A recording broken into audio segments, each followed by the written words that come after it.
Welcome to Mrs. Peach Thrifty Living. I'm so happy you're here today. We are moving right along with our presidents. We are on the 34th president, and this is getting in my lifetime when I can remember who was president and we heard about him in school. This is Dwight Eisenhower, Dwight D. Eisenhower. He was our 34th president, and he was born October 14th, 1890 in Texas. He served from 1953 to 1961. Seems like a longer time than it did. 2 terms. His vice president was Richard Nixon. President Eisenhower died in 1969. It's a little book I got from Dollar Tree. First off, here's a picture of him. Dwight D. Eisenhower was a World War II hero and a 5-star general. He easily won the election both times that he ran for a president. His nickname was Ike, and everyone seemed to like Ike.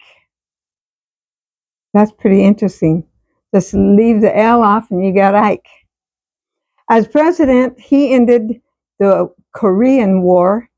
He believed war should be avoided if at all possible. Eisenhower began the program to build the modern highways all across America. He signed the bill that created the NASA, making it possible to begin exploring outer space. During his presidency, the Supreme Court finally ordered schools to integrate. That meant all children would attend the same class. That's good. That's the first one that I got at Dollar Tree. And then my friend Laura gave me this one. Writing is smaller here, so I almost always have to put my glasses on for this one. I'll tell you about his wife later, okay? When he was a high school athlete back in Kansas, teamwork and strategy were meat and drink to Ike. And twin concepts would continue to serve him all of his life long. In 1911, he entered West Point, where he starred as halfback for the football team. Then discharged his commission in Texas, achieving the rank of first lieutenant. When the U.S. entered World War I, he made commanding officer at Camp Colt in Gettysburg, Pennsylvania. Long years later, the small town would become his hometown, although his final resting place was Kansas. The war ended just before he was sent to France. Eisenhower went on to serve with distinction in the Panama Canal Zone and later in the Philippines. There is a lot more information in this one, and if you ever want to go on to Amazon, you can find these there. Laura gave these to me. I'm so thankful for that. It says, 2 years later, he was campaigning for the Republican presidential nomination, a smile that spoke to multitudes and promised to end the Korean War brought him victory over the hapless Adlai Stevenson. Under Eisenhower, the U.S. enjoyed its most prosperous economy since the 1920s. He lifted the ceiling on wages, did away with price controls, and all but balanced the federal budget. Despite a mild heart attack in 1955, he defeated Stevenson the next year. Though he continued to pursue the goal of international security, by the end of his second term, it was clear that the Cold War would require greater and greater signified. Yet Ike, the spit and image of everybody's grandfather, remained as popular as ever. Hey, seems like I'm getting a lot of interruptions. I got a phone call, cars going by, and now we're on to Carol at Crinkle Path sent me this book, and I have really appreciated it. You guys be sure and go over and check her channel out. She has a great channel. She does a lot of crafts. You get to hear her talk about a lot of things as she's doing those crafts, and it's wonderful to hear. Here is a picture of Dwight D. Eisenhower's wife. Her name was Mary Geneva Dowd Eisenhower. She was born in 1896 in Boone, Iowa. She was Swedish and English. Parents was Elvira and John. And then she married Dwight D. Eisenhower. They had 2 boys. Her education was East Denver High School and Miss Woolcart's Finishing School, and then in Denver, Colorado. And she was 56 when her husband, at the inauguration. I always have trouble with that word. She was the first lady the whole time of her husband's presidency, and she died in 1979 of cardiac arrest. This is the first time I'm reading this, so we'll just muddle through it together, and if it's too bad, I'll take it out a little bit. Okay, they called her Mamie from birth, and she grew up in Denver with servants. Wow. Elegant surroundings and vacation trips. She met Dwight Eisenhower during a trip in Texas in 1915, and they were married a year later. Eisenhower was a young lieutenant. Her husband was a young lieutenant beginning an Army career.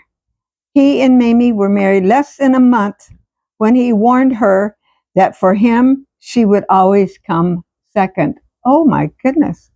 His country came first. Wow. How would you like that? Okay. Mamie made the best of her life. She didn't like the frequent moves that her husband went from post to post, and she never got used to his long absences. But she gave him the support he needed and managed their household efficiently, rarely complaining, and didn't interfere with his work. She also had the social skills suited for an officer's wife. Mamie made her husband the center of her life, and Dwight could not have hoped for a better wife. They had 2 sons. One died of scarlet fever when he was only 3 years old. Oh my goodness, that's sad. World War II made Dwight Eisenhower famous, but made Mamie unhappy. She worked at the USO and wrote him often. She was proud of his position on the Supreme Commander of the Allied forces in Europe, but she feared for his safety, and he was away 3 long years. Mamie was living in Washington, unhappy, and often ill until the war ended and her husband came home. Mamie was pleased and proud when her husband became president in 1953. She brought considerable household management skills to the job of First Lady.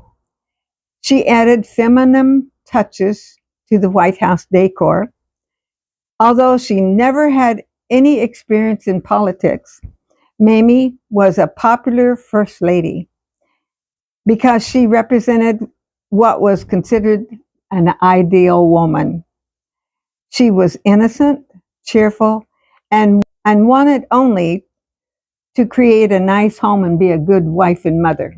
Wow, sounds like a wonderful lady. She managed the staff with the discipline of an Army officer, but remembered the birthdays of each member of the White House staff and they all received Christmas presents from the First Lady.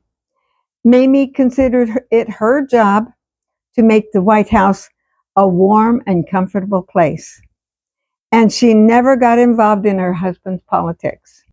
Having traveled much of her married life from the Panama Canal Zone and the Philippines to Europe after the World War II, Mamie spent much of her time during the second term preparing for their retirement at Gettysburg, Pennsylvania. Here, they retired in 1961. They lived together happily until Eisenhower's death. 8 years later, Mamie died in 1979. She sounds like a wonderful lady. Enjoyed that. I hope you guys did too. And thank you so much, Carol. Thank you, Laura, for providing all this information for me. And thank you guys for watching it. I pray you'll be blessed today. And don't forget, Jesus loves you. And you know, we're going to be having an election before long. And all I have to say about it is pray God gives you the wisdom to vote for the right one, because our country needs it. You know, we want to do what God would have us do and have the best one in there. That's what I want to say. God bless you. I'll talk to you next time.